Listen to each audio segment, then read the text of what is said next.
రీసెంట్‌గా చంద్రబాబు నాయుడు, రేవంత్ రెడ్డి కలవడం జరిగింది.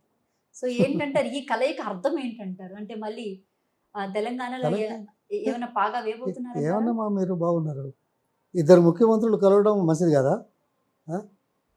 నేను ఒక బాధ్యతాయుతమైన వ్యక్తిగా, రాజకీయ నాయకుడిగా మాట్లాడుతున్నాను. అందులో 2 రాష్ట్రాలు. కానీ నాకు కనిపించేది మరో కోణం. ఆ కోణం గురించి ఎవరు మాట్లాడాలి? ఏంటి? అదే చెప్తాను. అందుకే కదా మాట్లాడేది. ఇద్దరు ముఖ్యమంత్రులు కలవడం చాలా సంతోషం, మంచిదే. నేను కాదన్నానా? కానీ 2014లో చంద్రబాబు గారు ముఖ్యమంత్రిగా ఉన్నారా 5 సంవత్సరాలు? ఆయనకు సొంత గృహం హైదరాబాద్లో ఉందా? ఉంది. ఆ తర్వాత 5 సంవత్సరాలు ప్రతిపక్ష నాయకుడిగా ఉన్నాడా? ఉన్నాడు. అప్పుడు కూడా ఇల్లు అమ్ముకోలేదు కదా, ఇక్కడే ఉంది కదా. ఇంటికి ఎన్నిసార్లు వచ్చారు ముఖ్యమంత్రిగా? ఎన్నిసార్లు అసలు మా నెలకు 4-5 సార్లు వచ్చిన సంఘటనలు అయితే బాగున్నాయి, ఇంకా ఎక్కువనే వచ్చి ఉండొచ్చు. ఇన్నిసార్లు వచ్చినా ప్రజల ముందుకు కానీ, మీడియా ముందుకు కానీ 10 సంవత్సరాల్లో ఎప్పుడు కనపడలేదు ఎందుకు? ఈ రాష్ట్రానికి ముఖ్యమంత్రిగా ఉన్నవాడే కదా. కొత్తగా ఆంధ్రప్రదేశ్ అయిన తర్వాత వచ్చిన ముఖ్యమంత్రి కాదు కదా. హైదరాబాద్లో ఉండే వాసే కదా. ముఖ్యమంత్రిగా ఉన్నప్పుడు కనపడలేదు, మాట్లాడలేదు. ప్రతిపక్షంలో ఉన్నప్పుడు కనపడలేదు, మాట్లాడలేదు హైదరాబాద్లో. ఈరోజు నువ్వు బీజేపీతో పొత్తు పెట్టుకున్నావు, మీ రాజకీయం, మీ కథ, అది వేరే విషయం. నేను ఆ తర్వాత మాట్లాడతాను. కానీ ముఖ్యమంత్రి అయినావు. ముఖ్యమంత్రి అయిన తర్వాత ఇక్కడ ఒక ముఖ్యమంత్రి అయినాడు. కాకపోతే ఈయన కూడా నీకు పరిచయం ఉంటారు. అందులో ఇద్దరు చాలా గట్టోళ్ళు. ఆ తర్వాత చెప్తా.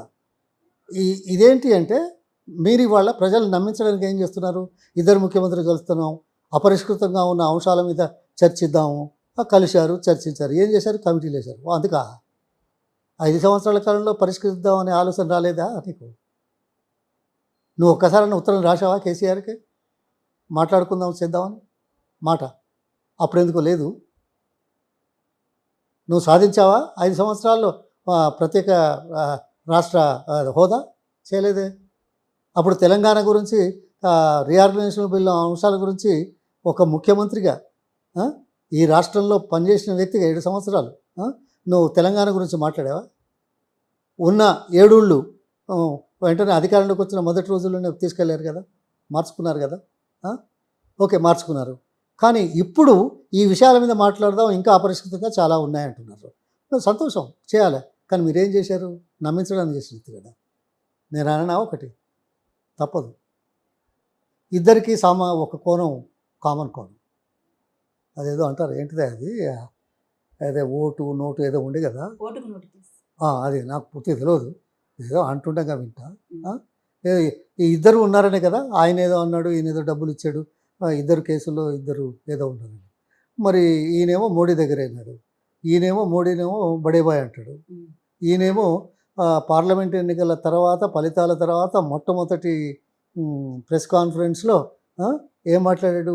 రేవంత్ రెడ్డి తెలంగాణ గురించి మాట్లాడా. ఆంధ్రప్రదేశ్కు ప్రత్యేక హోదాకు మేము కట్టుబడి ఉన్నామని కాంగ్రెస్ ముఖ్యమంత్రిగా మాట్లాడాడు. సిగ్గుండాలి.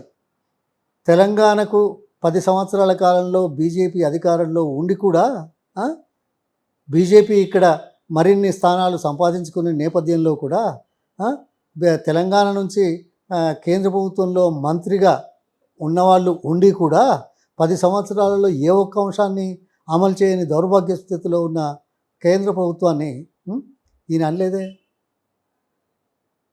ఇవాళ ఇద్దరు మంత్రులైనారు తెలంగాణ నుంచి. అన్నాడా? ఏమన్నాడు? మీరు క్షమాపణ చెప్పండి, ఇప్పుడు మీరు తెలంగాణ నుంచి ఇద్దరు మంత్రులైనారు, ఈ 5 రీఆర్గనైజేషన్లో ఉన్న బిల్లుల అంశాలు వెంటనే మీరు అమలు చేయాలని అన్నావా? బడేబాయ్ అని షేక్ హ్యాండ్ ఇస్తావు, కానీ ఈ మాట మాట్లాడలేదే. మీరు తెలంగాణ కోసం కట్టుబడి ఉన్నారా? ఆయన కానీ నువ్వు కానీ ఇద్దరు అదే కేసు కదా. అది ఏంటయ్యా, ఓటుకున్నట్టు కేసు కదా. దాంట్లో ఇద్దరు ఉన్నారు కదా. మళ్ళీ ఏదో కేసు వస్తుందట కదా.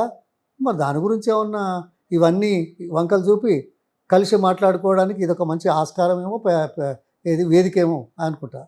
అంటే ఇదన్నీ అందరి ముందర మాట్లాడతారా?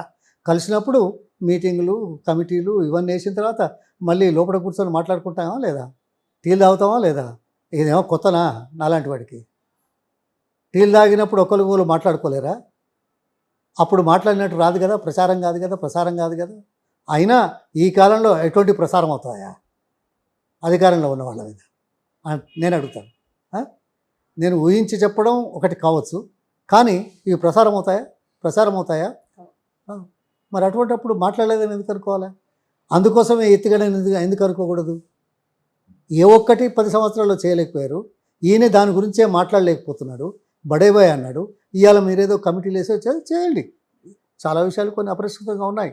మనకు డబ్బులు రావాల్సి ఉంది, ఇంకేదో ఉంది. ఎందుకంటే ఉమ్మడి రాజధానిగా ఉంది కాబట్టి కొన్ని సమస్యలు ఉన్నాయి. అందులో రాష్ట్రం విభజన జరిగిన నేపథ్యంలో ఆ ప్రాంతం వాళ్ళకు కొద్దిగా కోపం ఉంది. కోపం చల్లారేదాకా ఊపుకుందామని కూడా ఊపుకోవచ్చు కదా గత ప్రభుత్వం. అయ్యో, చిన్న చిన్న విషయాలు పరిష్కరించుకుందాం, ఇప్పుడు మీరు కోపంగా ఉన్నారని కూడా అనుకోవచ్చు కదా. ఆ కోపంతో ఈయన చంద్రబాబు మాట్లాడలేదు అనుకోవచ్చు కదా. ఇవన్నీ నాటకాలు ఎందుకమ్మా? ఎవరికి తెలియదు. తెలియని వాళ్ళ ముందు, ప్రజల ముందు కొద్దికాలం నడుతుంది. కానీ మీలాంటి వాళ్ళు, మాలాంటి వాళ్ళు తెలుసుకొని మాట్లాడలేకపోవడాన్ని మనం సహించం. కానీ ఇందులో వాస్తవం లేదా? క్యాబినెట్ విస్తరణ మీద ఏమంటారు? ఇది మళ్ళీ క్యాబినెట్ ఫామ్ చేయబోతున్నారు. అరే క్యాబినెట్ ఆ పార్టీ అధికారంలోకి వచ్చింది, వాళ్ళు చేసుకోవాలి. దాని మీద నేనేం మాట్లాడాలా?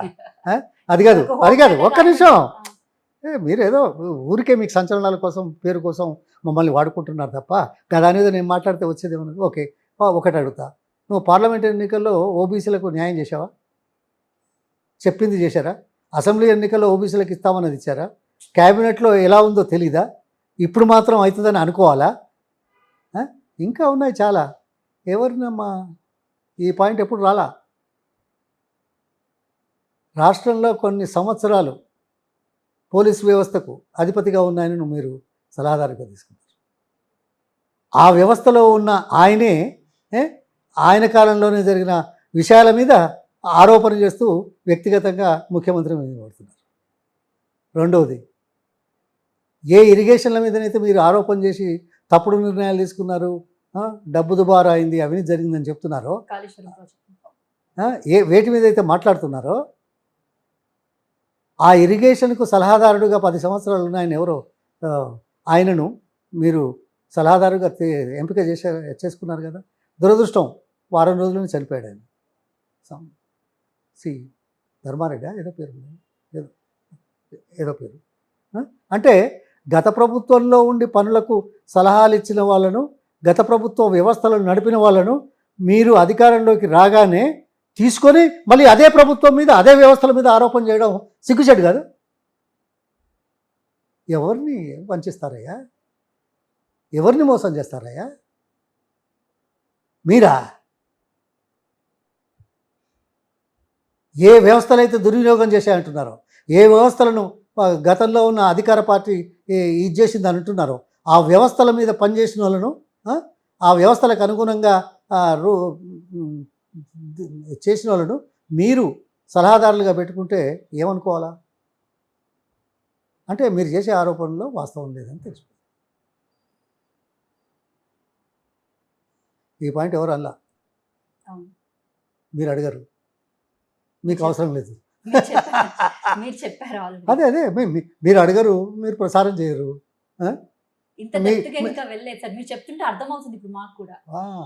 అదే కదా, మనకే ఇస్తుంటే సామాన్య ప్రజలకి ఎన్నడూ తెలవాలి.